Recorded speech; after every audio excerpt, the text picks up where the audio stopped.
ఇప్పుడు non veg గారు enter అయ్యారు కదా.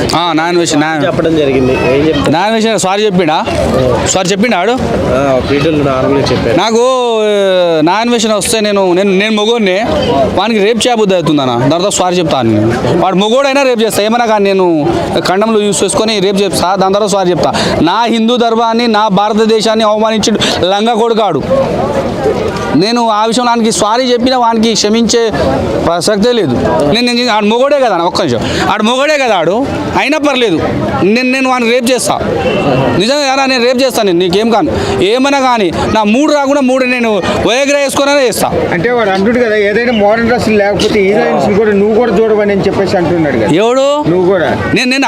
నేను చూస్తానే. నేను చూస్తా. ఎవడన్నాడు? ఏ లంగా అన్నాడు? ఏ లంగా అన్నాడు? మొన్న దండోరా సినిమా చూసినా.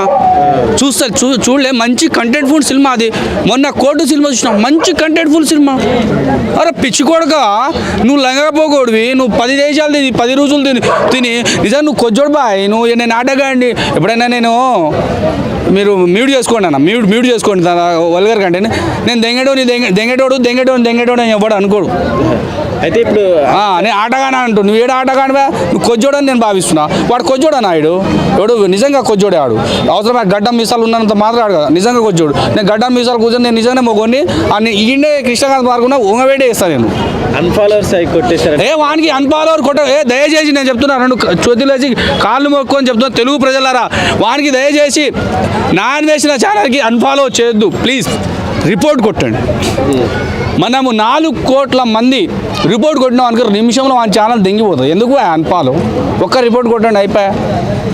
వాడిని నేను నిజంగా వాని వీడియోస్ నేను ఫాలోవర్ని పూర్తి వీడియో చూస్తా. ఇంతకుముందు ఈ ఒక్క వీడియో వల్లనే నేను ఆయనకు సపోర్ట్ చేస్తున్నాను. ఇంతకుముందు మంచి కంటెంట్ చెప్పిండు ఆయన. చాలా బాగా ఉండే ఇంతకుముందు. అబద్ధమైన నిజం ఒప్పుకుంటా, అబద్ధం ఒప్పుకుంటాను. ఈ విషయంలో నా దేశాన్ని నా దగ్గరకు వచ్చింది. అది నా దగ్గరకు వచ్చింది కానీ నేను అట్లా చెప్తున్నాను. గరికపాటి గారు కూడా చాలా దారుణంగా మాట్లాడారు. నేను అదే అంటున్నా కదా. ముఖ్యంగా హిందువులు గరికపాటిని తిట్టిన లంజ ఆడు. ఇంకొకటి ఎవరిని మన శివాజీ అన్న గారు. ఆయన మంచి సమాజం గురించి ఎక్కువ పట్టించుకునే వ్యక్తి. ఆయన క్యారెక్టర్లు కూడా బాగా చేస్తాడు ఆయన. నిజంగా అఖండ ఏమంటే దండోరా సినిమా చాలా బాగుంది. నేను ఆయన ఫ్యాను. అందులో ఆయన పెద్దగా నాకు పరిచయం లేని క్యారెక్టర్లు వాళ్ళందరూ. శివాజీ గారు ఒక్కరే తెలుసు. ఇంకోటి ఆయన నవదీప్ గారు తెలుసు. నాకు మిగతా వాళ్ళు ఎవరు తెలియదు ఆ సినిమాలో క్యారెక్టర్స్. సినిమా బాగుంది చూడండి. అట్లాంటి సినిమా ఆదరించండి. ఎందుకంటే చాలా చిన్నపిల్లల నుంచి మైనర్ నుంచి పెద్దవాళ్ళ దగ్గర కలిసి చూడాలి. ఇట్లాంటి సమాజంలో కుల మతాల భేదాల గురించి ఉంటుందన్న. అది నిజంగా మనం ప్రతి ఒక్కరు చూడాలి. అగ్ర కుల నాయకులు ప్రతి ఒక్కరు చూడాలి ఈ సినిమా. అట్లాంటి సపోర్ట్ చేయాలి. మళ్ళీ ఇండియాకి వస్తాడంటారు అవినాష్? రాడు. ఆళ్ళంగా వస్తాడు. నాన్ వెజ్ గాడు రాడు. ఎందుకంటే చెప్తా బ్రదర్, ఆడే తొక్కి నారదీస్తారానికి వచ్చినా కూడా వాడు వీడియోలు పెట్టాడు. వచ్చినా కూడా దొంగచాటున వచ్చిపోతాడు. వస్తే కూడా ఒకవేళ పబ్లిక్గా వస్తే కూడా సౌదీ అరేబియా చట్టాలు మాత్రం ఉపయోగించాలి. ఇంకొకటి నేను ఇన్నొప్పం ఏం చేస్తున్నానంటే సజ్జనార్ సార్ గారికి ఇంతకుముందు ఆయనకు సపోర్ట్ చేశారు కొన్ని బెట్టింగ్ యాప్స్ వారి గురించి. ఇప్పుడు ఆ విషయంలో సపోర్ట్ చేసి సజ్జనార్ గారికి 2 చేతులేసి జోడిస్తున్నా. మీరు అప్పుడు సపోర్ట్ చేశారు. బెట్టింగ్ యాప్ కన్నా ప్రమాదకరమైన విషయం మాట్లాడి చిల్లరగాడు. ఈ విషయంలో కూడా సజ్జనార్ గారు మీరు ఖండించాలి. ఎందుకంటే ఇంత మీరు లైవ్ వీడియో కాల్ మాట్లాడి ఆయనతోనే గంటల మంచి విషయాలు అరుచుకోరు. అప్పుడు మంచి చేసి నేను కూడా ఒప్పుకుంటున్నా. ఇప్పుడు ఈ విషయంలో కూడా ఆయనకు మీ పోలీస్ పవర్ని ఉపయోగించి పట్టుకొచ్చి వానికి బొక్కలు తోయాల్సిందిగా సజ్జనార్ సార్ గారికి విన్నపం తెలుసు. శివాజీ గారి ఇష్యూ ఎంతతో బ్రేక్ పడినట్టేనా? శివాజీ గారిదా నాకైతే ఆయన ఇష్యూ నాకైతే ఏం అనిపిస్తలేదు. నాకైతే ఇష్యూ ఇప్పుడు ఈ అనుషాక్కకు నాగబాబు సార్ గారికే ఇష్యూ అనిపించు. కానీ కామన్ పీపుల్కి నాలాంటోళ్ళకు నార్మల్ పీపుల్కి నాకైతే ఇష్యూ పెద్దగా ఇష్యూ కాదు. ఆయన దేవుడు మాకు. నాకైతే మంచిగా అనిపించింది ఆ విషయం. మా ఇంట్లో కూడా ఆడపిల్లలు ఉన్నారు, చిన్న పిల్లలు. నిజంగా అట్లాంటి డ్రెస్ ఏదో నాకైతే ఇంతకుముందు ఇప్పుడు అందరు వేస్తారు కదా పెద్ద పొట్టి డ్రెస్. నేను కూడా కొనిచ్చేద్దాం అనుకున్నా. కానీ అంటుంది కదా ఆల్రెడీ హీరోయిన్స్ అంటేనే మోడర్న్ డ్రెస్సులు వేసుకుంటేనే చూస్తారండి. అవును, నువ్వు సినిమాలో వేసుకోవనా? బయట సినిమాలో వేసుకో, నువ్వు సినిమాల దాంట్లో మోడర్న్ డ్రెస్ వేసుకో, ఇప్పుకొని తిరుగు, ఏమైనా వేసుకో, మాకు సంబంధం పూర్ణ వీడియో చేసుకో, మాకేమైనా అభ్యంతరమా? చేసుకో. బయట ఈ జనస్రవంతిలో పబ్లిక్ ప్లేస్లలో ఇట్లాంటి డ్రెస్ వేయకుండా తిరగక్క అని చెప్తున్నా. నేను చెప్తున్నా చూడ, ఒక్కటే చెప్తున్నా, మీడియా ప్రకారంగా ఒకటి చెప్తున్నా, నేను చెప్తున్నా ఒకటే, సంసారం ఎడే చేస్తావు చెప్పన్నాను.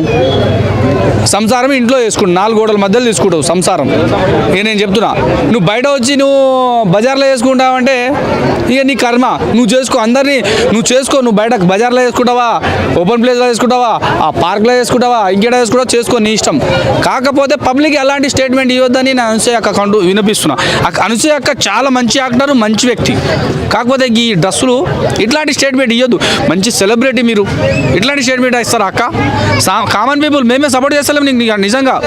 ఆయన ఏం చెప్పిండంటే ఒక సామాన్లు బాగలేదు అని అట్లాంటి, మరి సామాన్లు కొద్దిగా మూసుకోరక్క అని చెప్తే, ఇక నువ్వు సామాన్లు కాకపోతే పైన చెస్ట్ మూసుకో, కింద బ్యాగ్ మూసుకో, సెంటర్ పార్ట్ మూసుకో అని చెప్తారు. చెప్పండి, నువ్వే చెప్పరా? సామాన్లు అంటే ఒక అర్థం చేసుకోవాలి, అది కోడ్ లాంగ్వేజ్ అన్నమాట. కోడ్ లాంగ్వేజ్ లాగా సామాన్లు అని చెప్పుకోవాలి. లేకపోతే అక్క అనసూయ అక్క నువ్వు పైన పార్ట్ మూసుకోవాలి, కింద పార్ట్ మూసుకోవాలి, ఆ మాట మూసుకో అని చెప్తారా? కొద్దిగా నా అక్క చదువుకున్నావు, టీవీ షోలు చేస్తున్నావు, కొద్దిగా నరుగుల దాంట్లో తిరుగుతున్నావు, సమాజంలో ఉన్నావు, కొద్దిగా ఇజ్జత్ ఉండాలి మనకు.